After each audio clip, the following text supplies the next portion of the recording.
नमस्ते मित्रों, मेरा नाम है राकेश कोटड़िया। आज का हमारा प्रश्न है, सब लोग कहते हैं तुम्हें हाई लग गई है या फिर हाई लग जाएगी अगर ऐसा करोगे तो ऐसा बहुत बार ऐसे शब्द सुनने में आते हैं। तो क्या हाई क्या होती है? हाई क्या सच में लगती है? और लगती है तो किस तरह से लगती है, क्यों लगती है? इसके बारे में पूरा रिसर्च, पूरा वीडियो में लेके आया हूँ। तो हाई को समझने के लिए हमें सबसे पहले वेदों में, पुराने जमाने के ज्ञान में जाना होगा। ऋषियों ने ऐसा बताया है कि इंसान 4 प्रकार की वाणी बोलते हैं। पहली होती है वैखरी वाणी, दूसरी होती है पश्चंती वाणी, तीसरी होती है वैखरी वाणी, चौथी होती है परावाणी। अब आप कहोगे हाई के अंदर ये 4 वाणियों का क्या बात है?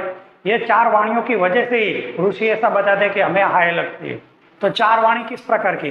जब भी हम कुछ बोलते हैं और किसी को समझ में आता है तो 4 प्रकार की वाणी इंसान बोलते हैं जो दूसरों को समझ में आती है या फिर नहीं आती। जैसे कि इंग्लिश आपको ना आता और मैं इंग्लिश बोलूं तो मैं वाणी तो बोल रहा हूँ लेकिन आपको समझ में नहीं आ रहा, ठीक है। तो इस तरह से कुछ ऐसी वाणियां होती है जो कोई इंसान बोलता है लेकिन हमें समझ में नहीं आता और उसकी कोई इफेक्ट होती है, कोई बात होती। तो इस तरह से 4 प्रकार की वाणी, हम 4 वाणियों को समझे फिर हम ये हाई का कॉन्सेप्ट एकदम ठीक से समझ सकते हैं। सबसे पहले होती है वैखरी वाणी। तो मैं जो बोल रहा हूँ, मुंह में से आवाज आ रही है, जो आवाज आ रही है आप सुन रहे हो आपके कानों में, तो जो बोला जाता है स्पष्ट सुनाई देता है और स्पष्ट सुनाई देता है और स्पष्ट बोला जाता है। इस तरह से जो वाणी है, जो मैं बोल रहा हूँ आप सुन रहे हो, ये सब वैखरी वाणी है। दुनिया की जितनी भी आवाज आप सुनते हो और कोई आपको बोले और आप करते हो तो सब वैखरी वाणी। दुनिया में 90% वैखरी वाणी से ही काम चलता है और उसमें कोई हाय, कोई प्रॉब्लम नहीं होती। आपको कोई कुछ भी बोले उसकी कोई इफेक्ट नहीं होती, क्योंकि जो एनर्जी नहीं बनती आपके मुंह में, यहाँ से बोलते और यहाँ से निकलती, कोई एनर्जी नहीं मुंह में से निकली और कोई न उसके पीछे कोई फीलिंग्स है ना उसके पीछे कोई सोच है, सिर्फ मुंह से निकल जाती है, ये वैखरी वाणी। उसके ना शाप लगते हैं ना आपको आशीर्वाद फलीभूत होते। तो दूसरी वाणी थोड़ी गहरी होती है, उसको कहते हैं पश्चंती वाणी। जैसे कि मैं मंत्र जप कर रहा हूँ कुछ, तो ये जो मैं मंत्र जप कर रहा हूं तो मेरे होठ तो हिल रहे, आपको दिख रहे, पर आपको मालूम है कि मैं कुछ बोल रहा हूं, पर मैं क्या बोल रहा हूं आपको नहीं सुनाई देता।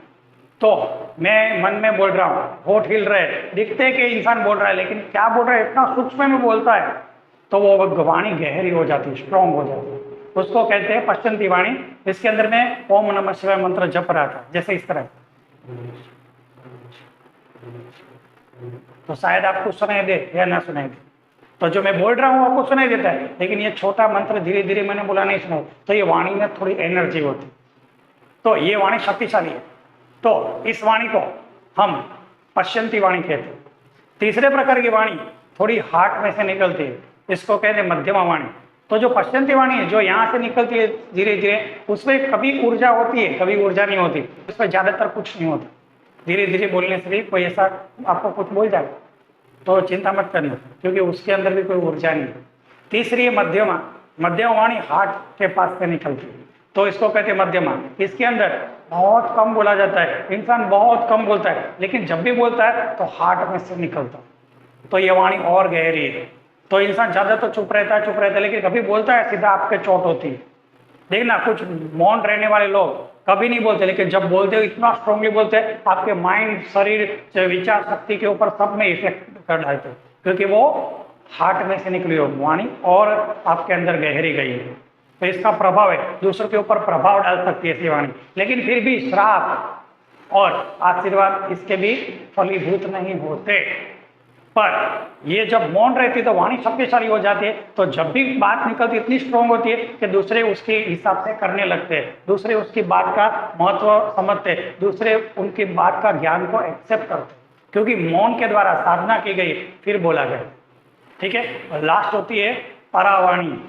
इसमें कभी बोला ही नहीं जाता, इसमें सिर्फ महसूस किया जाता है। इंसान जब बहुत ही गहरे तक उतर जाता है, ज्यादा से योगी तपस्वी ही ऐसी गहराई में जाते, मौन रहते, लेकिन जब भी वो बोलते हैं तो परावाणी से बोलते हैं, मतलब वो न बोले तो भी बोलते हैं। आप उसको झुको तो तथास्तु मन में कह दे, बाहर से नहीं सुना दे, वैखरी वाणी में नहीं बोलेंगे तथास्तु, कोई सुना नहीं, आपने झुका, अंदर से ही साइलेंट में तथास्तु निकल गए, आपका काम हो जाए। और बाहर से कुछ भी ना बोला तेरा ऐसा हो, पर अंदर से ही उसने बोल दिया कि तेरा ऐसा हो, खत्म। तो परावाणी में रहते ये लोग, पर दुनिया में 4 लोग हैं जो परावाणी में रहते हैं। सच में बता, 4 लोग हैं जो परावाणी में रहते हैं। कौन से? तो ध्यान रखना, सबसे पहले तो छोटे बच्चे, उनकी शक्तियां नहीं होती, हमसे डरते, हम कुछ भी बोलते हैं तो कुछ भी नहीं बोलते, सामने जवाब भी नहीं देते, अंदर अंदर ही सहम जाते, अंदर अंदर ही बोलते। तो न वो बेखरी से बोलते, ना पसंद से बोलते, ना हाथ से, सीधा परावाणी से उनके वाक्य निकलते, जो बोलते नहीं पर अंदर से फील करते, अंदर से वो आपका कुछ चाहते, अच्छा या बुरा, वो होके ही रहता है, वो भले कुछ ना बोलते। छोटे बच्चों को कभी नहीं सताना चाहिए, क्योंकि वो हमेशा परावाणी पे रहते हैं।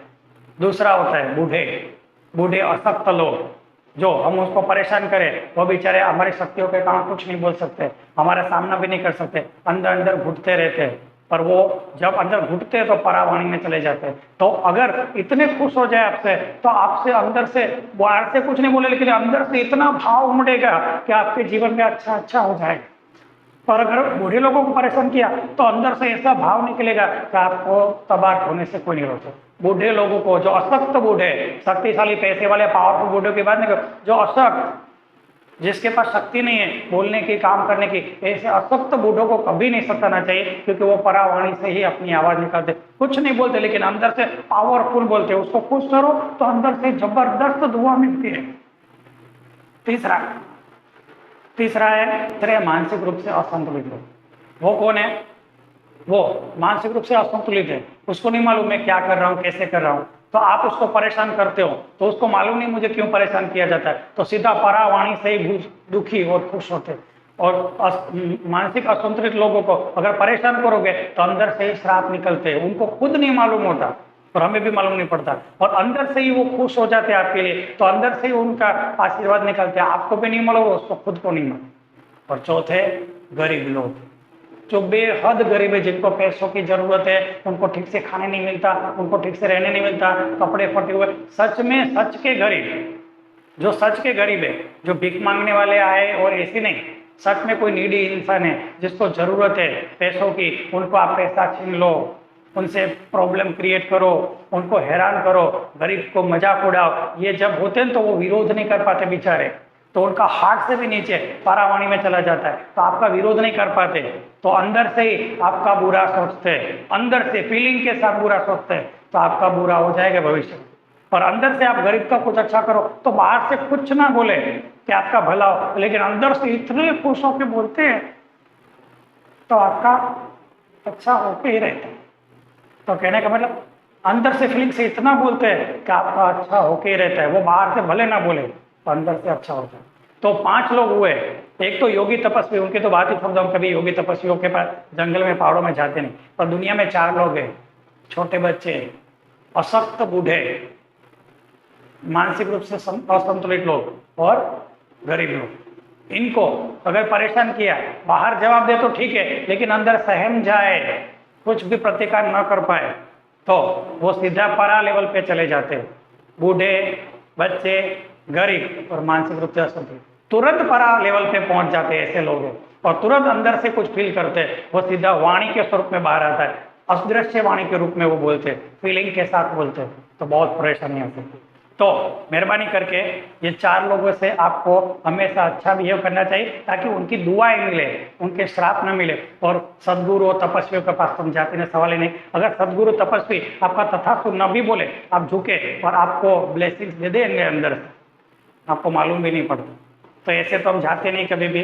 तो ये 4 लोगों से मैं संभल के रहना है, अगर तपस्वी सिद्ध असली मिल जाए, उनके पर चरण छुके, उनके पैर छुके, आगे बढ़ जाना चाहिए। मालूम नहीं आपके लिए वो क्या मन में से अंदर से परावाणी में तथास्तु निकल जाए, आपका भला हो जाए। तो अगर वीडियो अच्छा लगा है तो सब्सक्राइब कीजिए। सुनने के लिए थैंक यू। जय गुरु।